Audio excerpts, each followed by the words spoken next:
Assalamualaikum warahmatullahi wabarakatuh.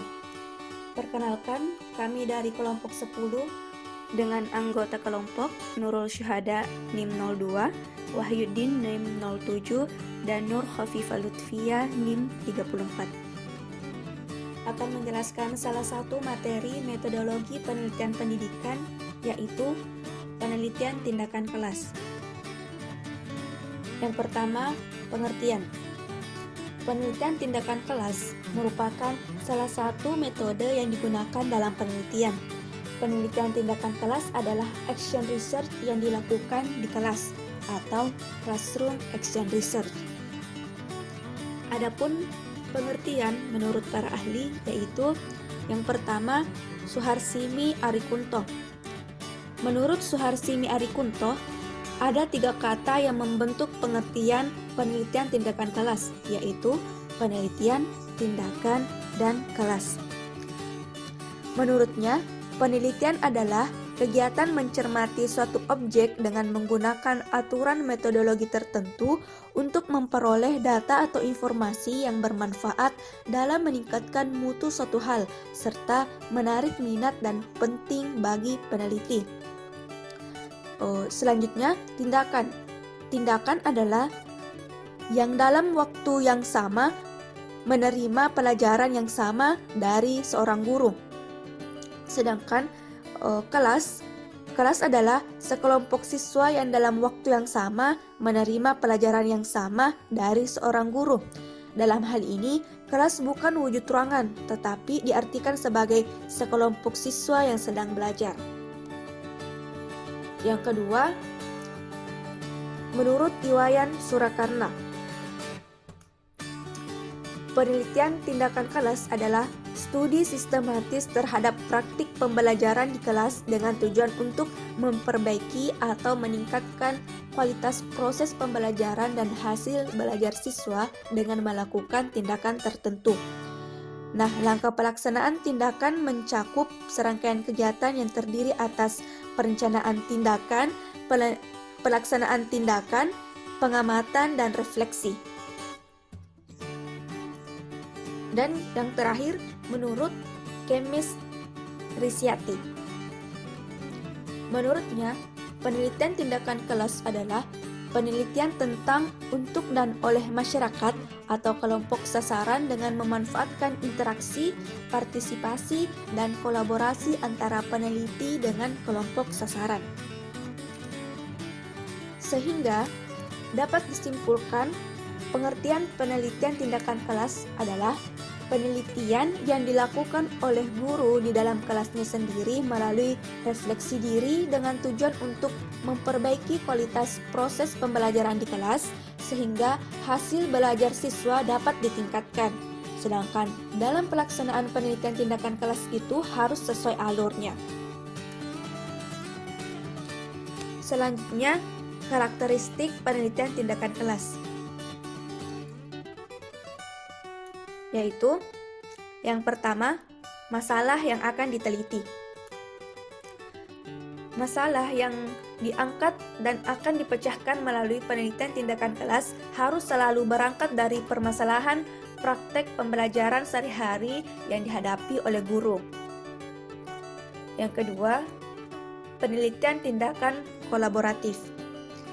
Penelitian ini yang melibatkan orang lain untuk bersama-sama menemukan dan merumuskan persoalan pembelajaran di kelas. Tujuan dan manfaat. Tujuan utama penelitian tindakan kelas adalah perbaikan dan peningkatan layanan dalam proses pembelajaran. Dengan strategi ini, guru akan lebih banyak berlatih mengaplikasikan berbagai tindakan alternatif sebagai upaya untuk meningkatkan layanan pembelajaran dari perolehan pengetahuan umum dalam bidang pendidikan yang dapat direalisasikan. Adapun manfaat yang dapat dipetik dari penelitian tindakan kelas mencakup pertama, inovasi pembelajaran, pengembangan kurikulum di tingkat sekolah dan kelas, dan peningkatan profesional guru. Bentuk-bentuk. Ada beberapa bentuk penelitian tindakan kelas oleh Oja dan Smulyan. Dalam Sudarsono membedakan adanya 4 bentuk penelitian tindakan kelas, yaitu guru sebagai peneliti, merupakan bentuk penelitian tindakan kelas yang memandang guru sebagai peneliti memiliki ciri penting, yaitu sangat berperannya guru itu sendiri dalam proses penelitian tindakan kelas. Dalam bentuk ini, tujuan utama penelitian ialah meningkatkan praktek pembelajaran di kelas di mana guru terlibat secara penuh dalam proses perencanaan, aksi tindakan dan refleksi. Dalam bentuk penelitian ini, guru mencari problema sendiri untuk dipecahkan melalui penelitian tindakan kelas. Jika melibatkan orang lain, perannya tidak dominan.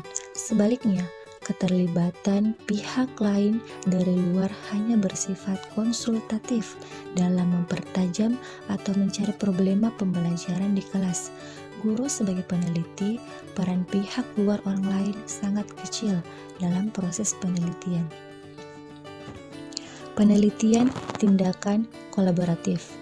Penelitian tindakan kelas kolaboratif melibatkan beberapa pihak baik guru, kepala sekolah, maupun dosen secara serentak dengan tujuan untuk meningkatkan praktek pembelajaran, menyumbang pada perkembangan teori dan karir guru.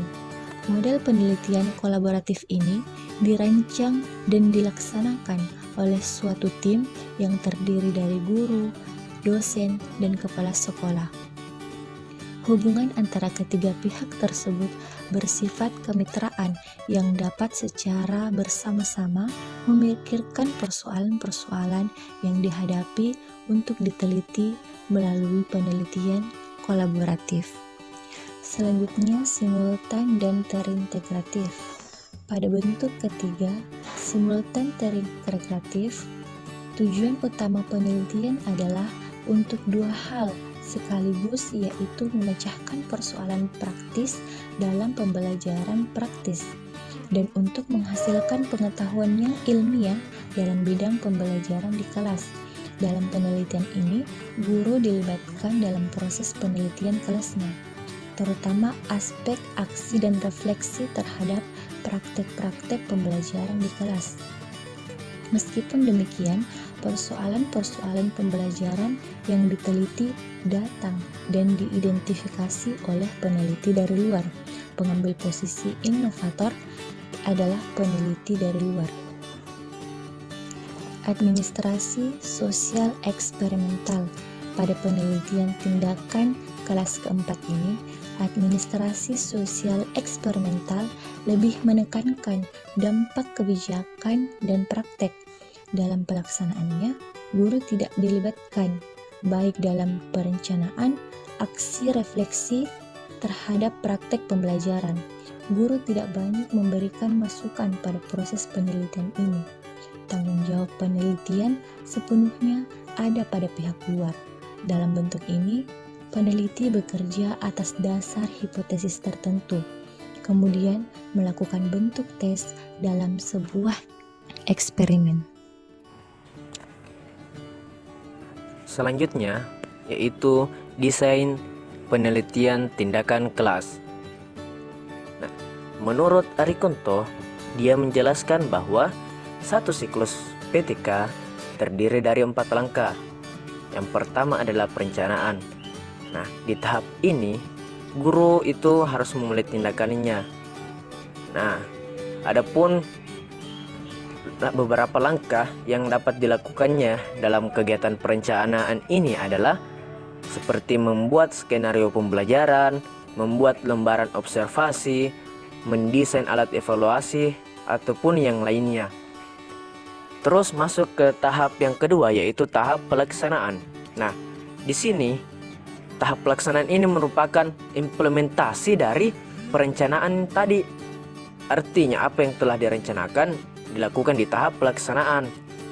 Kemudian yang ketiga yaitu tahap pengamatan, merupakan proses mencermati jalannya pelaksanaan tindakan. Dan yang keempat adalah tahap refleksi. Nah, arti dari tahap ini ialah mengecek kembali apakah ketiga langkah yang sebelumnya itu berjalan sesuai rencana dan menghasilkan peningkatan belajar pada siswa ataukah tidak. Kemudian alur penelitian tindakan kelas itu yang pertama itu perencanaan, kemudian masuk ke pelaksanaan, kemudian masuk ke pengamatan, kemudian masuk ke refleksi. Itu disebut sebagai siklus yang pertama. Adapun jika di tahap refleksi ini peserta didik tidak mengalami peningkatan belajar, maka kita buat kembali siklus keduanya. Nah, kita mulai lagi di tahap perencanaan, pelaksanaan, pengamatan, dan refleksi. Nah, apabila di tahap refleksi ini sudah diketahui bahwa peserta didik mengalami peningkatan belajar, maka penelitian tindakan kelas ini dinyatakan berhasil. Namun apabila tidak mengalami peningkatan belajar, maka kita kembali membuat siklus ketiga. Begitupun seterusnya. Kemudian masuk ke prosedur penelitian tindakan kelas. Di sini ada 3 tahap.